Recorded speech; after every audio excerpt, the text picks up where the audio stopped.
Jadi Sang Buddha mengajak para penduduk Kalama untuk menyadari bahwa apapun yang membawa pada dosa loba moha, atau kalau di sini loba dosa moha, keserakahan, kebencian, kebodohan batin itu membawa bahaya. Betul ya?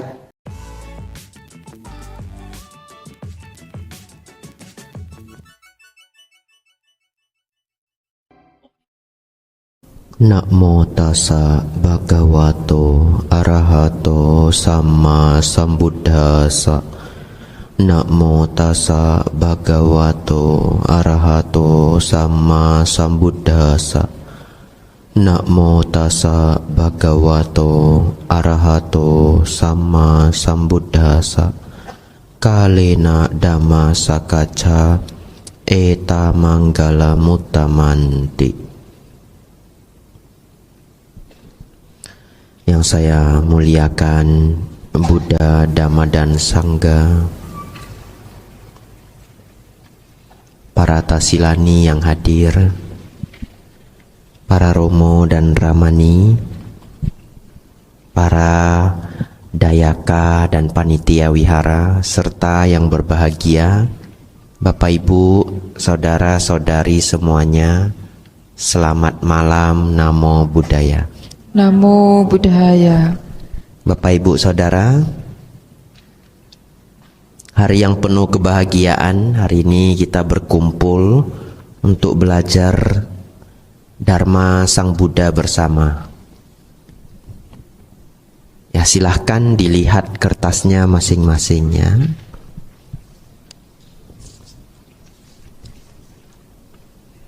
Ada 4 halaman ya, coba dicek. Ada yang kertasnya kurang?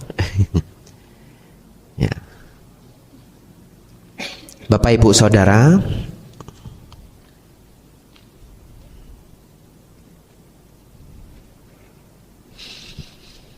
ketika Sang Buddha mendekati waktu Mahaparinibbana, ya, Mahaparinibbana itu artinya meninggal atau wafat, ya. Jadi mendekati Sang Buddha Mahaparinibbana, beliau menunjukkan ke Bante Ananda. Kenapa? Karena di atas langit para dewa menaburkan bunga-bunga surgawi. Ya, beliau meninggal umur 80 tahun seperti yang saya jelaskan kemarin malam. Lalu beliau mengatakan begini, lihatlah Ananda, para dewa-dewa menaburkan bunga-bunga surgawi. Namun sesungguhnya penghormatan tertinggi kepadaku adalah mempraktikkan ajaranku. Jadi kalau Bapak Ibu nangkap makna dari apa yang diungkapkan Sang Buddha adalah tentu ya, memberikan amisadana yaitu bunga, dupa, lilin adalah bentuk puja kepada Sang Buddha. Tapi Sang Buddha sendiri mengharapkan puja yang tertinggi adalah mempraktikkan ajaran beliau. Jadi Bapak Ibu Saudara, hari ini kita akan belajar sutta khotbah Sang Buddha. Sembari kita belajar, Bapak Ibu juga sedang melakukan penghormatan kepada Sang Buddha. Ini adalah bentuk dari puja bakti kita. Bapak Ibu Saudara, hari ini kita akan belajar satu sutta yang legend sekali. Namanya adalah Kalama Sutta. Sangat terkenal, apalagi terkhusus untuk para biku skolar ya, atau biku pembelajar di seluruh dunia. Sutta ini termasuk sutta yang sangat terkenal. Saking terkenalnya, ada ukiran batu tulisan Kalama Sutta di wihara ini. Kemarin malam sudah saya sampaikan. Yang belum ketemu nanti cari lagi ya. Beneran ada di wihara ini ya. Nanti cari di mana tulisannya. Tapi Bapak Ibu, tulisan itu singkat. Hari ini kita akan belajar yang lengkap. Tidak terlalu panjang, hanya 4 halaman ya. Mari Bapak Ibu kita berkonsentrasi. Bapak Ibu melihat kertas yang sudah dicetak. akan saya bacakan. Bapak Ibu tidak perlu mengikuti, cukup berkonsentrasi saja. Pada suatu ketika Sang Bagawa sedang mengembara di antara penduduk Kosala bersama dengan sejumlah besar sangga para biku. Ketika beliau tiba di sebuah pemukiman para penduduk Kalama bernama Kesaputa. Pada saat itu para penduduk Kalama di Kesaputa telah mendengar dikatakan bahwa Petapa Gotama, putra Sakya yang meninggalkan keduniawian dari sebuah keluarga Sakya, telah tiba di Kesaputa. Sekarang berita baik sehubungan dengan Guru Gotama telah beredar sebagai berikut, bahwa Sang Bagawa adalah seorang arahan, tercerahkan sempurna, dan mengungkapkan kehidupan spiritual yang lengkap dan murni sempurna. Sekarang adalah baik sekali jika dapat menemui para arahanta demikian. Kita lanjutkan. Kemudian para penduduk Kalama di Kesaputa mendatangi Sang Bagawa.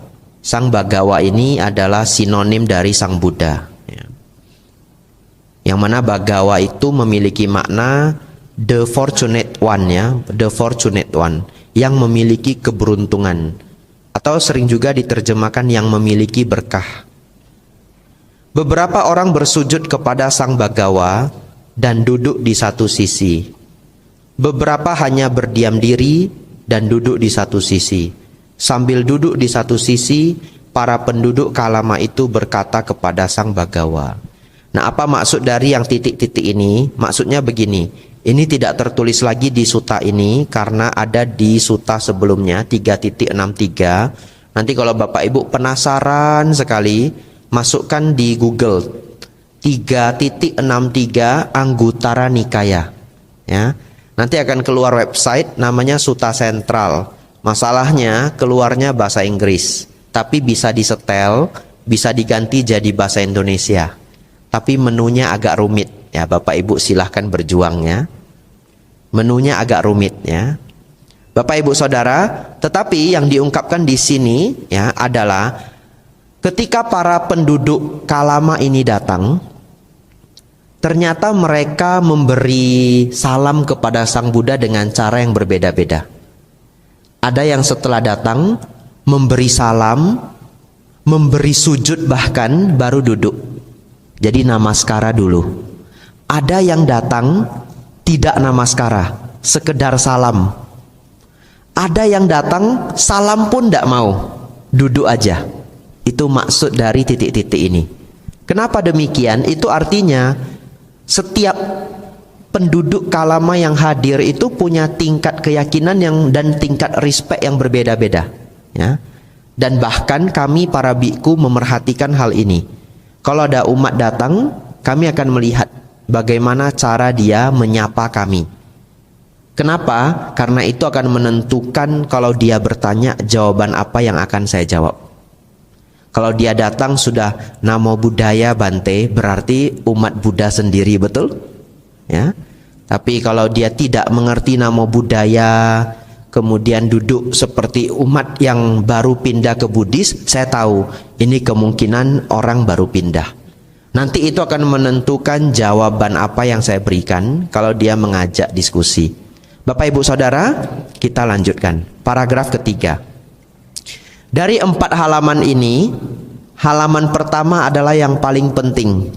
Jadi nanti kita akan bahas halaman pertama agak lengkap ya. Kita lanjutkan. Bante, ada beberapa petapa dan brahmana yang datang ke Kesaputa. Mereka menjelaskan dan membabarkan doktrin-doktrin mereka sendiri, tetapi meremehkan, menjelek-jelekkan, mencemooh, dan mencela doktrin yang lain. Tetapi kemudian beberapa petapa dan brahmana lainnya datang ke Kesaputa, dan mereka juga menjelaskan dan membabarkan doktrin-doktrin mereka sendiri, tetapi meremehkan, menjelek-jelekkan, mencemooh, dan mencela doktrin yang lain. Kami menjadi bingung dan ragu-ragu. Bante, sehubungan dengan petapa mana yang mengatakan yang sebenarnya dan yang mana yang berbohong. Bapak Ibu Saudara, ini adalah gaya sastra 2600 tahun yang lalu. Diterjemahkan ke bahasa Indonesia, gaya sastranya seperti ini. Kalau Bapak Ibu tidak familiar membaca suta, memang bisa membingungkan ya. Tapi di sini saya akan menjelaskan. Bapak Ibu Saudara, orang Kalama ini tinggal di tempat tadi namanya adalah Kesaputa. Kebetulan Kesaputa ini dekat dengan daerah hutan pertapaan, sehingga mereka sering dikunjungi para pertapa. Lalu para pertapa yang mengunjungi mereka, kadang-kadang juga para pertapa ini nginap di desa Kesaputa, ya, terlebih hari Uposata. Kenapa? Karena zaman Sang Buddha, di setiap hari Uposata itu dianggap hutan menjadi sangat menyeramkan. Hari Uposata dianggap di hutan itu akan keluar makhluk-makhluk mengerikan yang bisa memakan manusia. Itu mitos di zaman Sang Buddha. Jadi kalau Ceit Capgo hari Uposata mereka tidak masuk hutan, nginap di desa. Nah Bapak Ibu Saudara, banyak para pertapa mengajarkan doktrin-doktrin mereka dan juga menjelek-jelekkan ajaran orang lain, ya. Dan datang lagi Brahmana yang lain. Jadi dijelaskan oleh orang Kalama ini bukan hanya satu Bante, tapi berulang-ulang. Yang mana yang jujur atau yang mana yang benar dan yang mana yang tidak benar, itu pertanyaan dari orang Kalama. Sang Buddha akan menjawab seperti apa ya? Ini misteri juga ya. Apakah Sang Buddha juga akan menjawab dengan doktrin-doktrin beliau? Mari kita lanjutkan.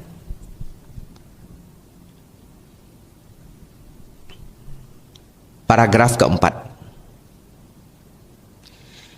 Adalah selayaknya bagi kalian untuk menjadi bingung, oh penduduk Kalama. Adalah selayaknya bagi kalian untuk menjadi ragu-ragu. Saya stop di sini. Ini jawaban yang luar biasa menurut saya. Karena para pertapa yang umumnya mereka temui sebelumnya tidak menjelaskan ini. Tapi para pertapa lainnya malahan menjawab seperti ini. Oh, sebenarnya itu yang betul seperti ini. Yang lain yang pernah kamu dengar itu keliru. Ngerti maksud saya ya? Itu kebiasaan para pertapa lain. Nah, ada satu masalah lagi sebelum saya melanjutkan kalimat berikutnya. Kalau kita melihat orang Kalama ini seperti bingung dan juga, kalau di Medan itu bahasanya jelak. Jelak itu makan kebanyakan ya, sampai tidak mau makan lagi ya. Jadi begini, orang Kalama itu karena dihujani oleh doktrin-doktrin ya, semuanya mengatakan doktrin saya yang paling benar, doktrin yang lain itu rendah dan jelek ya. Ini membawa bahaya. Kadang-kadang seseorang yang terlalu sering mendapatkan doktrin A, B, C, D, E, F, G berganti-ganti dan semuanya saling membanding-bandingkan, saling menjelek-jelekkan, bisa saja akhirnya dia main pukul rata.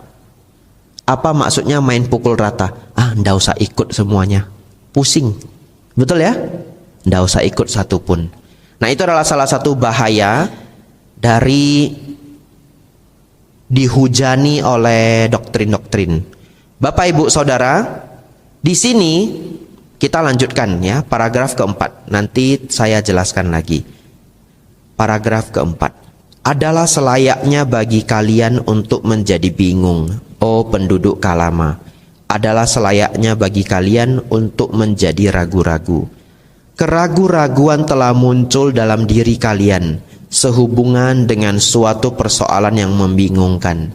Marilah, oh para penduduk Kalama, jangan menuruti tradisi lisan, ajaran turun-temurun, kabar angin, kumpulan teks, logika, penalaran, pertimbangan, dan penerimaan pandangan setelah merenungkan. pembabar yang tampaknya cukup kompeten, atau karena kalian berpikir petapa itu adalah guru kami.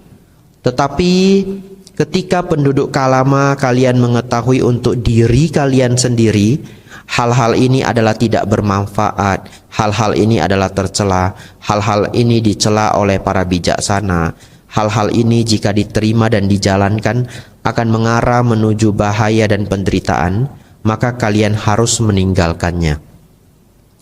Ada yang bingung? Ya, ada yang paham, ada yang ragu, begitu ya. Bapak Ibu Saudara, baik, saya menjelaskan.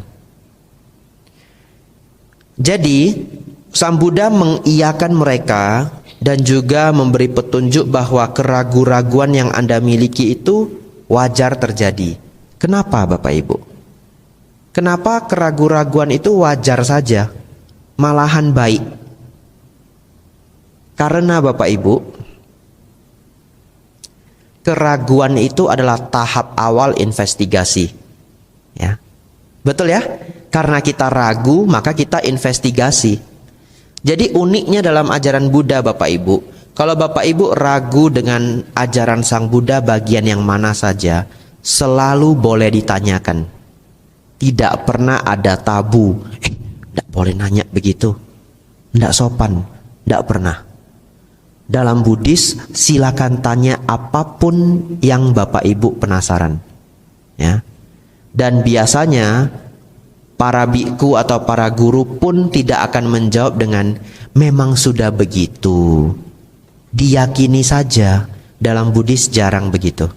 Selalu akan ada alasan-alasannya. Bapak Ibu Saudara, lalu Sang Buddha memberikan 9 hal yang tidak boleh kita langsung percaya. Ya. Saya ulangi, bukan tidak boleh dipercaya, tapi tidak boleh langsung percaya.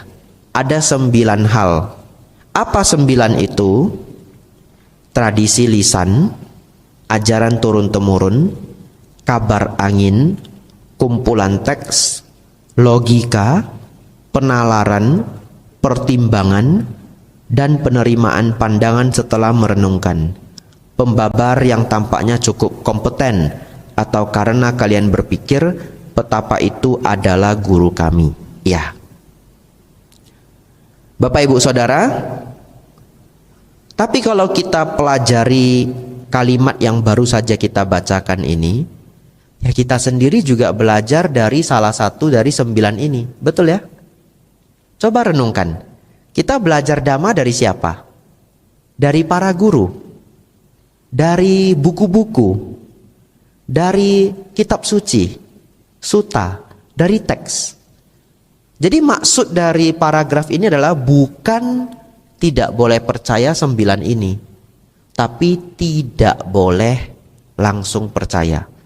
Setelah didengar pun nalar masih harus jalan ya. Lalu saya jelaskan sedikit. Untuk 4 yang pertama, tradisi lisan.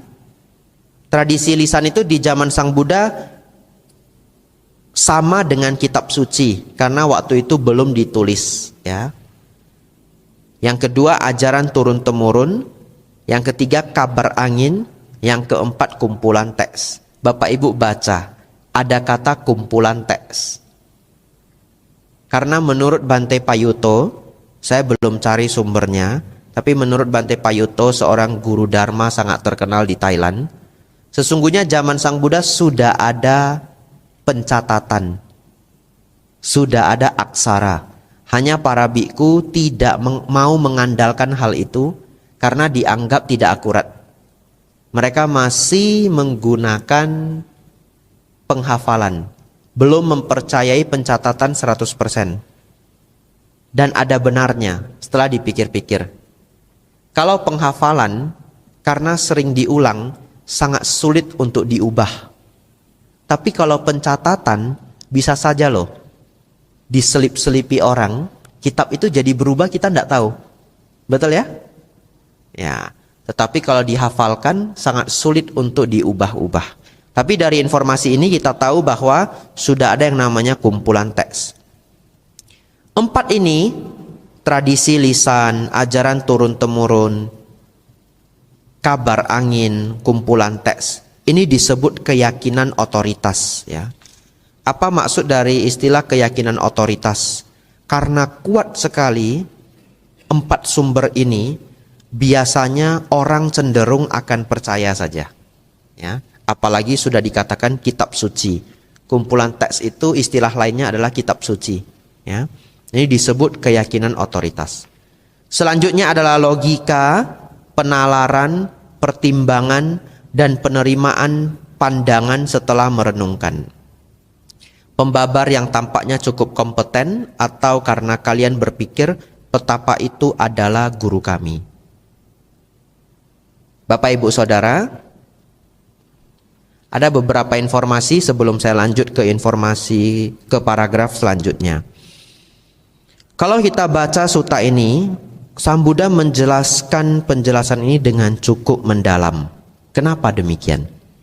Itu karena orang Kalama terkenal sangat pintar. Ya. Jadi orang Kalama ini terkenal sangat pintar, seperti yang tadi saya katakan. Biasanya seorang guru menjelaskan sesuai dengan kemampuan pendengar. Tapi orang Kalama cerdas-cerdas, beliau beri penjelasan yang juga sangat mendalam. Yang kedua, logika dan penalaran, dua ini sangat mirip, ya, sangat mirip. Tapi apa sih bedanya? Contoh ya, logika itu bisa juga dipahami sebagai aliran-aliran filosofi. Saya beri contoh. Ada aliran filosofi di barat yang mana mereka mengungkapkan sesungguhnya seluruh alam semesta ini adalah rangkaian matematika. Ya, itu adalah pemahaman mereka, ya. Mereka punya alasan-alasan, mereka punya ide-ide untuk mengungkapkan hal itu. Sedangkan penalaran, contoh dari penalaran itu adalah pemahaman zaman dulu di Yunani. Hanya dengan nalar, jadi dari hasil pemikiran sendiri, tapi biasanya yang memikirkan itu adalah orang pintar, kemudian diajarkan ke semua orang. Contoh penalaran adalah zaman Yunani kuno, mereka percaya makhluk hidup itu muncul dari benda mati. Ya, bingung ya? Saya kasih contoh. Gelas ini benda mati atau benda hidup? Benda mati ya. Kalau ada yang jawab benda hidup, besok cek ya. Ya, cek matanya, mungkin kacamatanya minus ya. Bapak Ibu Saudara, ini di zaman Yunani bisa jadi benda hidup. Ini bisa jadi kodok. Ya beneran. Gimana caranya? Mereka percaya bahwa makhluk hidup itu muncul dari makhluk mati. Contoh, ada sebuah kolam. Kolam itu kita lempari batu. Begitu dilempar batu ada kodok yang loncat. Nah, itu batu sudah jadi kodok. Ya. Jadi kalau Bapak Ibu nanti pergi cari kolam yang ada kodoknya, nah lempar dah gelas ini. Kodoknya terkejut, loncat dia. Mereka menganggap ini gelas sudah jadi kodok. Tapi kalau pakai contoh batu dan kodok masih meragukan. Tapi ada loh contoh yang sulit sekali kita patahkan. Daging. Daging kalau diletakkan lama-lama akan muncul ulat, betul ya? Dari mana ulatnya datang? Daging benda mati, benda hidup? Mati. Tapi diletakin 3 hari 5 hari muncul ulat. Mereka menalar. Oh, benda mati bisa berubah jadi benda hidup. Padahal sebenarnya kenapa? Karena sudah ditelori dulu sebelumnya ya. Mungkin ada telur lalat hinggap, dia menelor di sana, atau telurnya dibawa angin. Tapi kalau Bapak Ibu bisa tutup rapat-rapat, tidak ada telur ulat yang bisa masuk, yang nggak ada ulat. Ya, tutup rapat-rapat. Jadinya apa Bapak Ibu? Ikan sarden ya, kan ditutup rapat-rapat. Nah, setahun tidak busuk. Coba Bapak Ibu buka, nggak usah dimasak, buka aja. Besok sudah basi ya. Ya, berarti belum ada yang coba ini ya. Dan mungkin seminggu sudah berulat ya. Tapi kalau tidak dibuka kalengnya, ya tidak berulat. Itu contoh penalaran. Dan itu juga menjadi bukti bahwa kadang penalaran itu bisa keliru. Karena ternyata apa yang diyakini orang Yunani dulu sekarang sudah tidak lagi benar ya. Kalau yang lainnya semua bisa dipahami, pertimbangan, penerimaan pandangan setelah merenungkan, pembabar yang tampaknya cukup kompeten, atau karena kalian berpikir betapa itu adalah guru kami. Bapak Ibu Saudara, satu lagi, pembabar yang tampaknya cukup kompeten ini juga bisa bahaya kalau kita mendapatkan guru yang keliru ya. Di Jepang beberapa puluh tahun yang lalu ada aliran sesat namanya Om Shinrikyo. Nanti silakan cek di internet ya, Om Shinrikyo. Ya. Dan ajaran ini sempat menjadi besar sekali. Kalau saya tidak salah pengikutnya sampai 40.000 orang.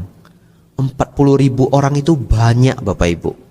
Ini begitu ramai saja nggak sampai 200 orang mungkin ya. Jadi bayangkan 40.000 orang.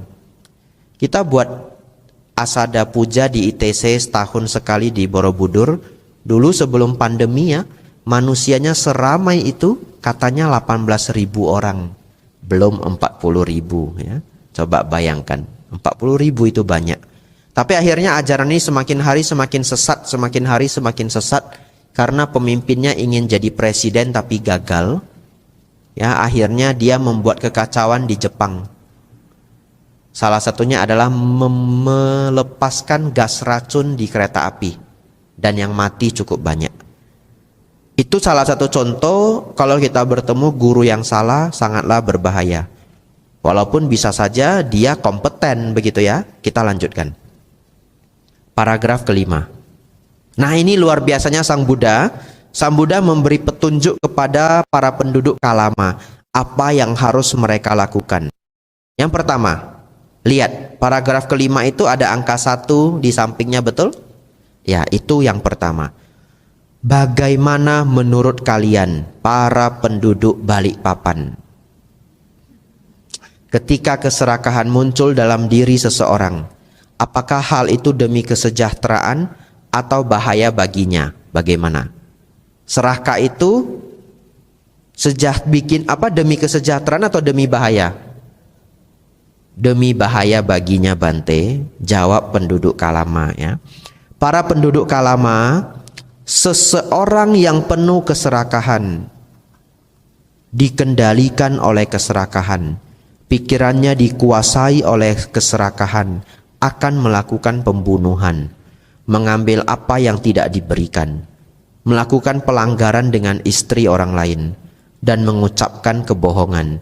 Dan ia menganjurkan orang lain untuk melakukan hal serupa. Apakah itu akan mengakibatkan bahaya dan penderitaan baginya untuk waktu yang lama? Benar Bante. Bagaimana menurut kalian para penduduk Kalama? Ketika kebencian muncul dalam diri seseorang, apakah hal itu demi kesejahteraan atau bahaya baginya? Demi bahaya baginya Bante. Para penduduk Kalama, seseorang yang penuh kebencian, dikendalikan oleh kebencian, pikirannya dikuasai oleh kebencian, akan melakukan pembunuhan. 3 titik ini artinya mengulang paragraf sebelumnya ya. Ia akan melakukan pembunuhan, pencurian, ya, curang dengan istri orang lain, dan seterusnya. Dan ia menganjurkan orang lain untuk melakukan hal serupa. Apakah itu akan mengakibatkan bahaya dan penderitaan baginya untuk waktu yang lama? Benar Bante. Bagaimana menurut kalian para penduduk Kalama, ketika moha muncul dalam diri seseorang, apakah hal itu demi kesejahteraan atau bahaya baginya? Demi bahaya baginya Bante. Para penduduk Kalama, seseorang yang penuh delusi atau moha dikendalikan oleh moha kebodohan batin. Pikirannya dikuasai oleh kebodohan batin, akan melakukan pembunuhan, pencurian, curang dengan istri orang lain, dan seterusnya. Dan ia menganjurkan orang lain untuk melakukan hal serupa. Apakah itu akan mengakibatkan bahaya dan penderitaan baginya untuk waktu yang lama? Benar Bante. Jadi Sang Buddha mengajak para penduduk Kalama untuk menyadari bahwa apapun yang membawa pada dosa loba moha, atau kalau di sini loba dosa moha, keserakahan, kebencian, kebodohan batin, itu membawa bahaya. Betul ya? Kita lanjutkan. Bagaimana menurut kalian para penduduk Kalama? Apakah hal-hal ini adalah bermanfaat atau tidak bermanfaat? Tidak bermanfaat Bante. Tercela atau tidak tercela? Tercela Bante. Dicela atau dipuji oleh para bijaksana? Dicela oleh para bijaksana Bante. Jika diterima dan dijalankan, apakah hal-hal ini mengarah menuju bahaya dan penderitaan atau tidak? Atau bagaimanakah kalian menganggapnya? Mereka menjawab, jika diterima dan dijalankan, maka hal-hal ini akan mengarah menuju bahaya dan penderitaan. Demikianlah kami menganggapnya. Bapak Ibu Saudara bisa melihat Sang Buddha bertemu dengan penduduk yang cerdas dan beliau mengajar dengan pola diskusi. Betul ya? Ya, beliau mengajar dengan pola diskusi ketika bertemu mereka yang cerdas. Kita lanjutkan. Demikianlah para penduduk Kalama ketika kami berkata, marilah para penduduk Kalama, jangan menuruti tradisi lisan, titik, artinya yang tadi 9 tadi. Tetapi ketika kalian mengetahui untuk diri kalian sendiri, hal-hal ini adalah tidak bermanfaat, hal-hal ini adalah tercela, hal-hal ini dicela oleh para bijaksana, hal-hal ini jika dijalankan dan dipraktikkan akan mengarah menuju bahaya dan penderitaan, maka kalian harus meninggalkannya. Adalah karena alasan ini maka hal ini dikatakan. Baik, sejauh ini kita flashback sedikit.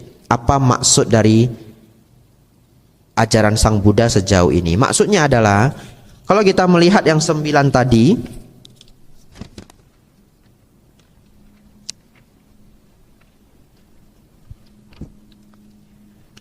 tradisi lisan. Kalau sebuah tradisi Bapak Ibu, setiap suku, setiap bangsa ada tradisi masing-masing. Kalau tradisi itu membawa pada loba dosa moha, harus kita tinggalkan, ya. Harus kita tinggalkan. Ada sebuah desa, nanti cari di Google, saya lupa nama desanya. Mereka punya tradisi. Kalau mereka mau menikah, boleh nyulik anak perempuan orang. Dan kalau berhasil boleh dinikahkan. Ini beneran. Dicari di Google ya. Agak sulit mungkin nyarinya.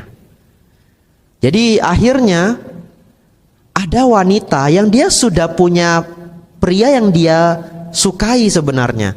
Tapi dia sial, malam-malam dia diculik. Dan setelah dia diculik, ya nanti dia akan menikah dengan penculiknya itu. Dan itu sah di sana. Mengerikan. Tapi pertanyaan saya, tradisi itu membawa keserakahan, kebencian enggak? Membawa. Yang dinikahkan juga enggak ikhlas dinikahkan, ya. Ini contoh. Nah, kalau misalkan Sang Buddha ada di tempat itu, mungkin Sang Buddha akan menasehati mereka untuk meninggalkan tradisi itu. Tapi saya tidak tahu mereka Buddhis atau bukan, ya. Tapi ini hanya sebagai contoh saja. Kadang tradisi itu memang di dalamnya terkandung loba dosa moha, ya. Mereka menculik anak perempuan orang ya juga karena loba. Betul ya? Kita lanjutkan. Dan juga 9 yang lainnya. Ya, ketika kita membaca sebuah kitab. Kalau kitab itu mengajarkan kejahatan, membawa pada loba dosa moha, harus kita tinggalkan. Walaupun semua orang menganggap buku itu suci. Ada sebuah contoh. Ketika itu saya masih SMP, saya membaca majalah namanya Intisari. Ada yang tahu ya, majalah Intisari. Sekarang masih ada enggak? Sudah enggak ada ya. Ada yang jawab masih, ada yang enggak ya. Enggak tahu saya ya. Sudah digital mungkin sekarang. Bapak Ibu Saudara, di Intisari yang saya baca itu ada sebuah artikel mengenai ajaran setan. Jadi ada seorang anak umur 9 tahun, dia ikut ajaran setan ini. Keluarganya enggak tahu. Keluarganya enggak tahu dia ikut agama setan. Namanya anak umur 9 tahun, bagaimana memilih apa yang baik, apa yang tidak baik, betul ya? Akhirnya anak umur 9 tahun ini semakin belajar, dan mereka yang menganut ajaran setan ini punya kebiasaan, sampai hari ini masih ada. Kadang-kadang mereka membuat ritual dengan membunuh rusa atau hewan lainnya, sampai hari ini masih ada. Dan pembunuhannya itu mengerikan, kadang dikuliti, sangat mengerikan. Saya tidak tahu dikulitinya itu masih hidup atau tidak, tapi mereka memang mengagungkan kekejaman. Nah, setelah makhluk itu mati, nanti dibuatlah simbol-simbol setan ya. Nah, Bapak Ibu Saudara, anak umur 9 tahun ini diberi doktrin bahwa kamu tidak perlu khawatir kalau nanti kamu meninggal, masuk neraka tidak perlu khawatir. Kenapa? Karena rajanya neraka adalah pelindung kita. Nah, lucu ya doktrinnya ya. Kalau Bapak Ibu kenal sama pimpinannya neraka, berarti masuk neraka tidak ngeri lagi ya. Itu maksudnya ya. Nah, ada di sini yang kenal sama Giam Loong. Nah, anak ini percaya, dia ikut ajaran ini cukup lama. Akhirnya dia mau membuat ritual agung ya. Apa ritual agung? Maaf ya, agak mengerikan. Membunuh ibunya sendiri. Ketika ibunya tidur, dia tusuk ibunya sendiri sampai mati. Itulah mengerikannya sebuah doktrin yang keliru ya. Bapak Ibu Saudara, lindungi anak-anak Bapak Ibu, ajarkan dhamma. Jangan punya konsep anak biar aja mau belajar agama apa, pilihan dia sendiri. Wah, anaknya masih umur 8 tahun disuruh pilih sendiri, bagaimana milih sendiri? Betul ya? Bapak Ibu ajari ajaran terbaik menurut Bapak Ibu. Kalau nanti dia umur 25, dia pindah agama, itu pilihan dia. Betul ya? Setelah dia punya nalar, dia sudah dewasa. Tapi kalau umur 10 tahun tidak diajarkan dharma, berarti kita tidak melakukan tanggung jawab ya. Jangan sampai orang lain yang ngajari dia ajaran sesat ya. Ajarkanlah dia ajaran yang baik. Bapak Ibu, sampai mana kita?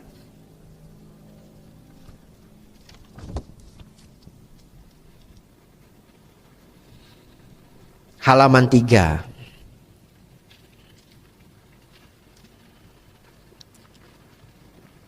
Akan saya baca dari bagaimana menurut kalian. Ketemu ya? Kita lanjutkan. Bagaimana menurut kalian para penduduk Kalama? Apakah hal-hal ini adalah bermanfaat atau tidak bermanfaat? Harus naik 1 paragraf, 2 paragraf ya, para penduduk Kalama. Tadi pertama Sang Buddha bertanya yang buruk-buruk ya, kebencian dan lain-lain.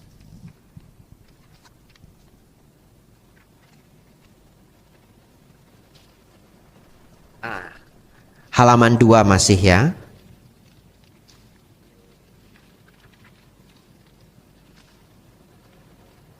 Ya, dari nomor 1, bagian bawah. Tadi Sang Buddha bertanya mengenai keserakahan, kebencian, dan kebodohan batin. Sekarang Sang Buddha bertanya yang baik, ya, ketidakserakahan. Nah, zaman Sang Buddha mereka senang menggunakan kata-kata negasi. Apa maksudnya kata-kata negasi? Serakah sebenarnya antonimnya apa? Dermawan, betul ya? Serakah lawannya adalah dermawan. Kebencian lawannya adalah cinta kasih. Tapi zaman Sang Buddha gaya sastra mereka senang dengan negasi. Serakah nanti menggunakan ketidakserakahan. Benci lawannya ketidakbencian. Mari kita lanjutkan. Bagaimana menurut kalian para penduduk Balikpapan? Ketika ketidakserakahan muncul dalam diri seseorang, apakah hal itu demi kesejahteraan atau bahaya baginya? demi kesejahteraan baginya Bante.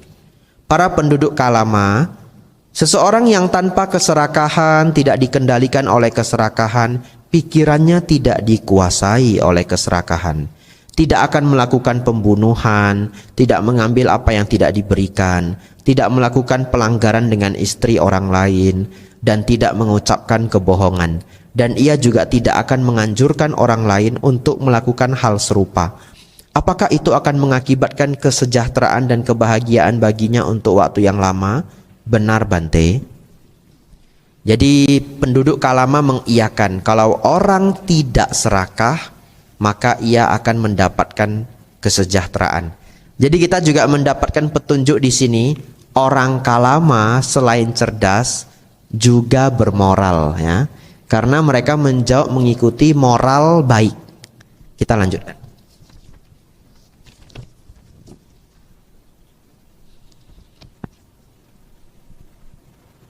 Bagaimana menurut kalian, para penduduk Kalama, ketika ketidakbencian muncul dalam diri seseorang, apakah hal itu demi kesejahteraan atau bahaya baginya?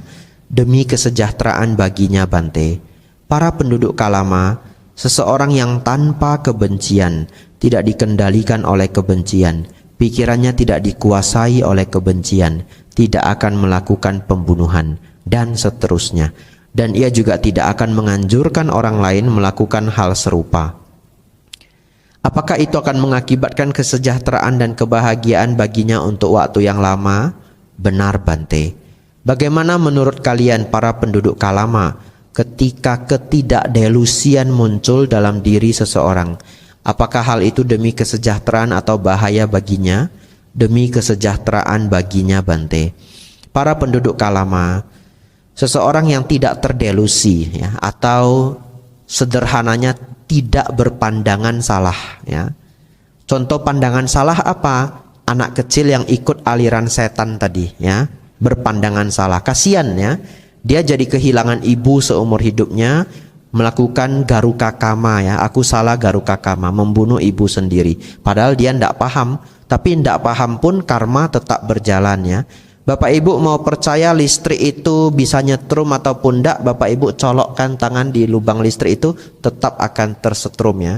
Nggak ada istilah kan saya tidak percaya, tidak percaya listrik itu nyetrum, ya tetap mati juga, ya. Percaya tidak percaya listrik itu tetaplah nyetrum. Bapak Ibu percaya tidak percaya hukum karma tetap berjalan, ya. Hukum karma tetap berjalan. Dan ia juga tidak akan menganjurkan orang lain untuk melakukan hal serupa. Apakah itu akan mengakibatkan kesejahteraan dan kebahagiaan baginya untuk waktu yang lama? Benar Bante. Bagaimana menurut kalian, para penduduk Kalama?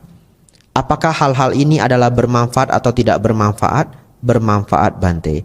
Tercela atau tidak tercela? Tidak tercela Bante. Dicela atau dipuji oleh para bijaksana? Dipuji oleh para bijaksana Bante.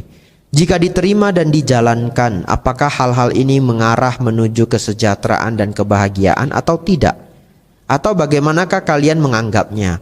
Jika diterima dan dijalankan, maka hal-hal ini akan mengarah menuju kesejahteraan dan kebahagiaan. Demikianlah kami menganggapnya. Demikianlah para penduduk Kalama, ketika kami berkata, marilah para penduduk Kalama, jangan menuruti tradisi lisan dan seterusnya. Tetapi ketika kalian mengetahui untuk diri kalian sendiri, hal-hal ini adalah bermanfaat, hal-hal ini adalah tidak tercela, hal-hal ini dipuji oleh para bijaksana, hal-hal ini jika dijalankan dan dipraktikkan akan mengarah menuju kesejahteraan dan kebahagiaan, maka kalian harus hidup sesuai dengannya.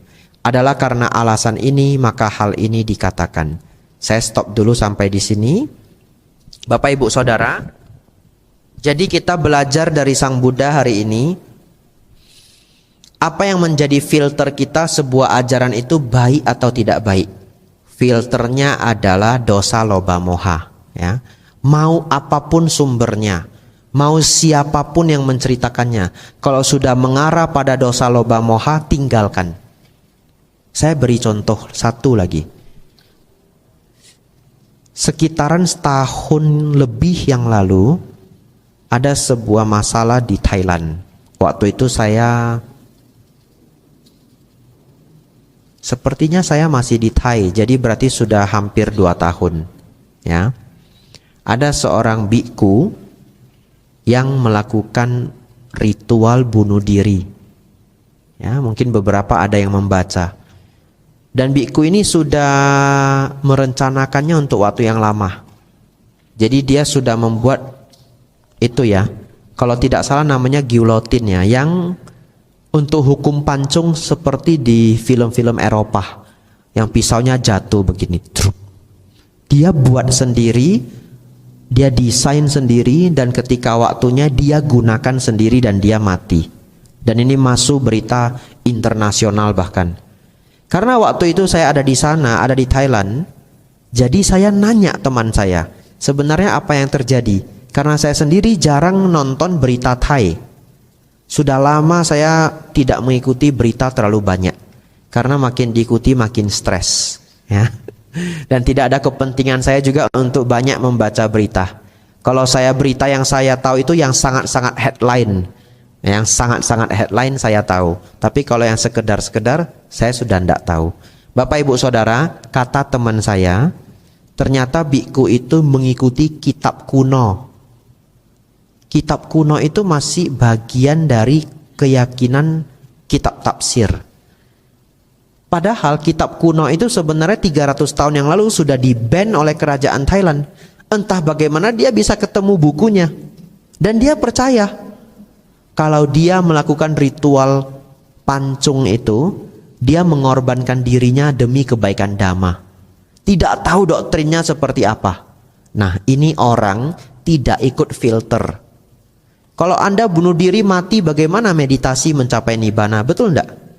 Tidak masuk akal. Dan di dalam ajaran Sang Buddha, di dalam sutta, Tripitaka yang kita baca, tidak ada mengenai hal itu.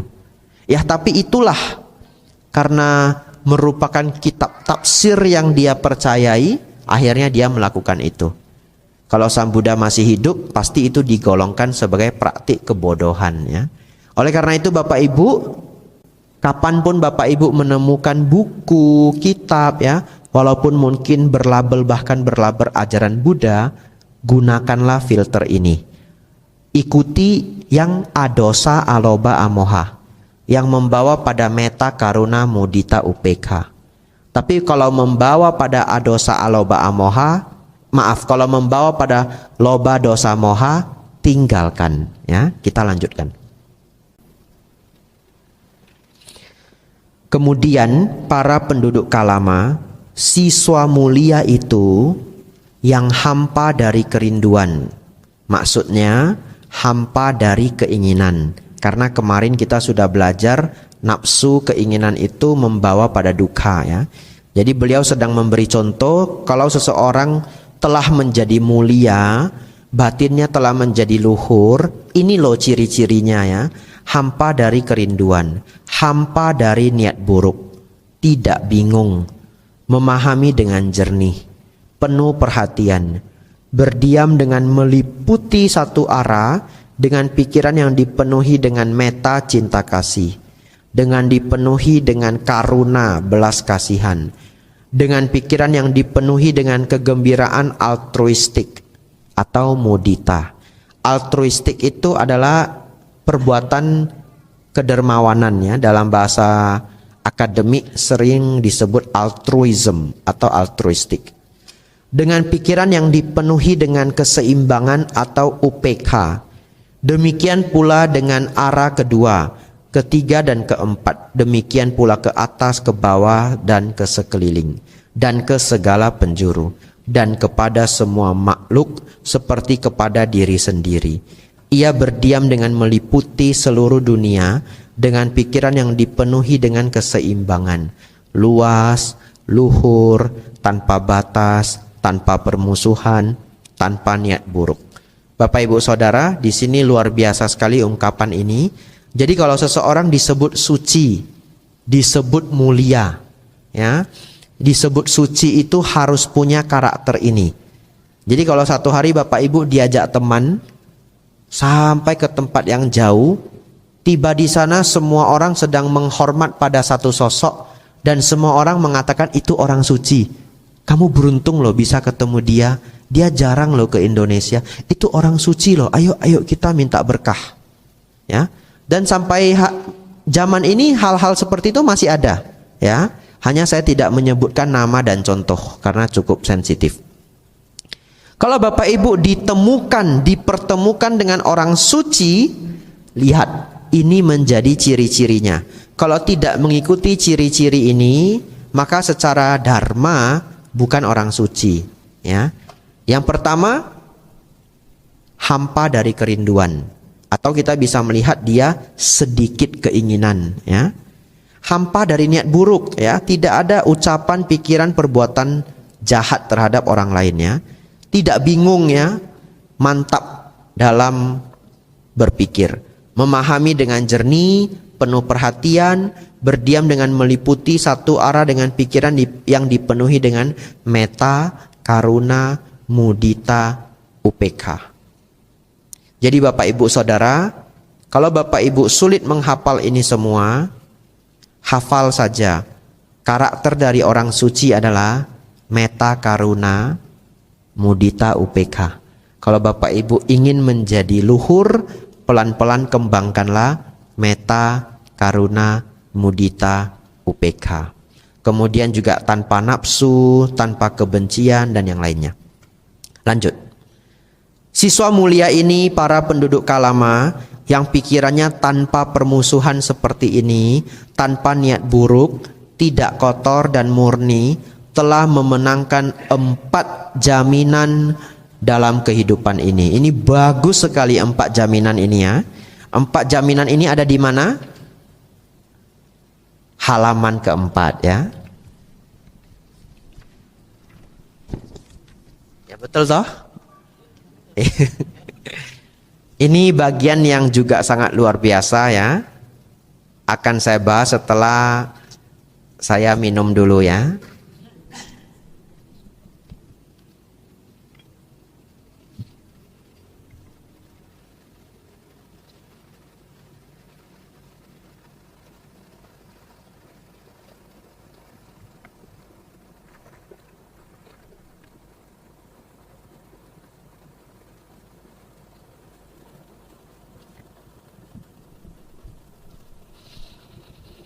Bapak Ibu Saudara, bagian terakhir ini sangat indah, benar-benar logika yang luar biasa, benar-benar ajaran yang luar biasa. Tadi Bapak Ibu ingat ketika para penduduk Kalama mendatangi Sang Buddha, kan tata cara mereka berbeda-beda. Ingat ya, ada yang sapa beliau lalu namaskara, ada yang sekedar sapa tidak namaskara. Ada yang bahkan tidak mau nyapa, ada yang datang duduk saja. Tapi yang halaman terakhir ini akan memuaskan semua bentuk atau semua karakter. Bahkan yang datang terakhir, yang tadi katanya nggak mau nyapa, nggak mau namaskara, duduk aja. Berarti orang itu punya 2 karakter kemungkinan. Kalau tidak skeptis, dia introvert ya. Tahu introvert? Introvert itu orang yang tidak suka keramaian. Ya, dia duduk paling belakang ya, tidak suka keramaian. Tapi lebih terlihat bahwa dia itu skeptis.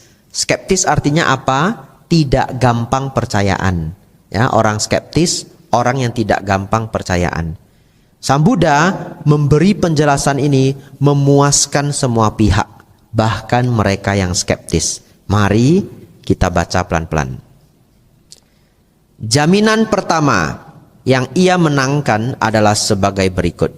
Jika ada dunia lain dan jika ada buah dan akibat dari perbuatan baik dan buruk, maka adalah mungkin bahwa dengan hancurnya jasmani setelah kematian, aku akan muncul di alam tujuan yang baik di alam surga. Jaminan kedua yang ia menangkan adalah sebagai berikut. Jika tidak ada dunia lain dan jika tidak ada buah dan akibat dari perbuatan baik dan buruk, tetap saja di sini dalam kehidupan ini, aku hidup dalam kebahagiaan, tanpa permusuhan, tanpa niat buruk, bebas dari kesulitan.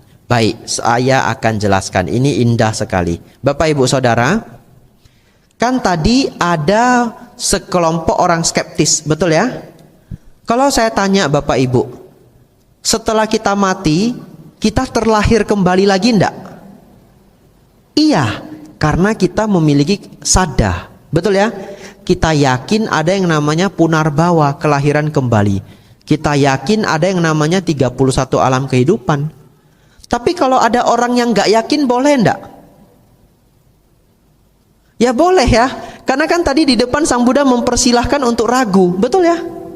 Dia ragu, ya boleh. Di sini luar biasanya Sang Buddha. Sang Buddha mengatakan begini, jika setelah kita mati, ternyata ada kelahiran kembali, maka kita yang sudah berbuat baik ini akan terlahir di alam surga. Kita menang 1 poin, betul? Tapi kalaupun ternyata setelah kita mati tidak ada kelahiran kembali, setelah mati di end, gak ada lagi, tutup usia, beneran tutup usia, itu pun kita tetap untung, karena selama hidup kita bahagia.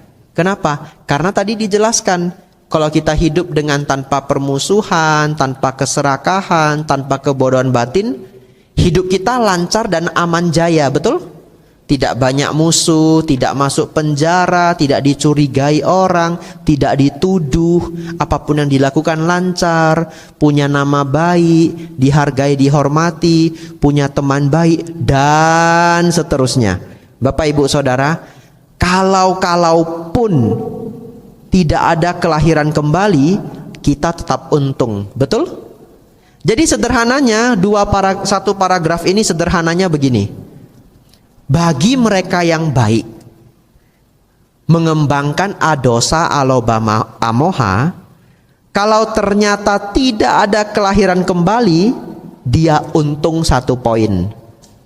Kalau ternyata ada kelahiran kembali, dia untung 2 poin.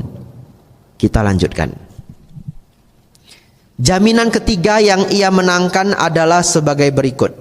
Seandainya kejahatan menimpa si pelaku kejahatan, maka karena aku tidak bermaksud jahat terhadap siapapun, bagaimana mungkin penderitaan menimpaku? Aku tidak melakukan perbuatan jahat. Jaminan keempat yang ia menangkan adalah sebagai berikut. Seandainya kejahatan tidak menimpa si pelaku kejahatan, maka di sini aku akan melihat diriku dimurnikan dalam kedua hal. Ini sama dengan, sangat mirip dengan penjelasan yang di atas tadi. Hanya bedanya adalah, jikalau kelahiran kembali itu sebenarnya tidak ada, kita pun bebas dari akibat kejahatan, betul ya? Tapi kalau ternyata akibat kejahatan itu benar-benar ada, dan kelahiran kembali itu ada, maka kita terbebas dari alam neraka. Jadi Sang Buddha mengatakan kita menang 4 poin. Ini disebut jaminan, apa istilahnya? 4 jaminan ya. Betul ya, memenangkan 4 jaminan. Beberapa kali Sang Buddha menggunakan istilah ini untuk memberi penjelasan kepada orang yang skeptis. Saya pribadi pernah ketemu orang yang skeptis, dan dia kenal baik dengan saya sebelum saya menjadi biku. Dan dia tanya saya begini, apa manfaatmu jadi biku? Kalau ternyata agamanya nggak benar gimana? Ya, dia nanya saya seperti itu. Bapak Ibu, saya menjawab apa? Sejauh ini saya menjadi biku bahagia. Jadi benar nggak benar saya nggak rugi. Saya jawab begitu ya. Nah, ini jawaban untuk dia. Jadi kalau bertemu orang skeptis, kita menggunakan logika orang skeptis. Kalau selama saya menjadi biku tidak menderita, kulit saya tidak sakit, mental saya tidak sakit, berarti kan saya tidak ada rugi ya. Tapi kalau ternyata kelahiran kembali itu ada, saya menang jackpot Bapak Ibu. Betul ya? Karena saya sudah menjaga sila dengan sedemikian baik dan selalu mengajarkan orang lain, ayo mari rajin berbuat baik. Bapak Ibu Saudara, ini analogi atau penjelasan Sang Buddha yang sangat saya sukai. Nanti kalau Bapak Ibu senang dengan bagian ini, pulang dibaca-baca lagi. Ya, kita lanjutkan. Sudah mau habis ini ya.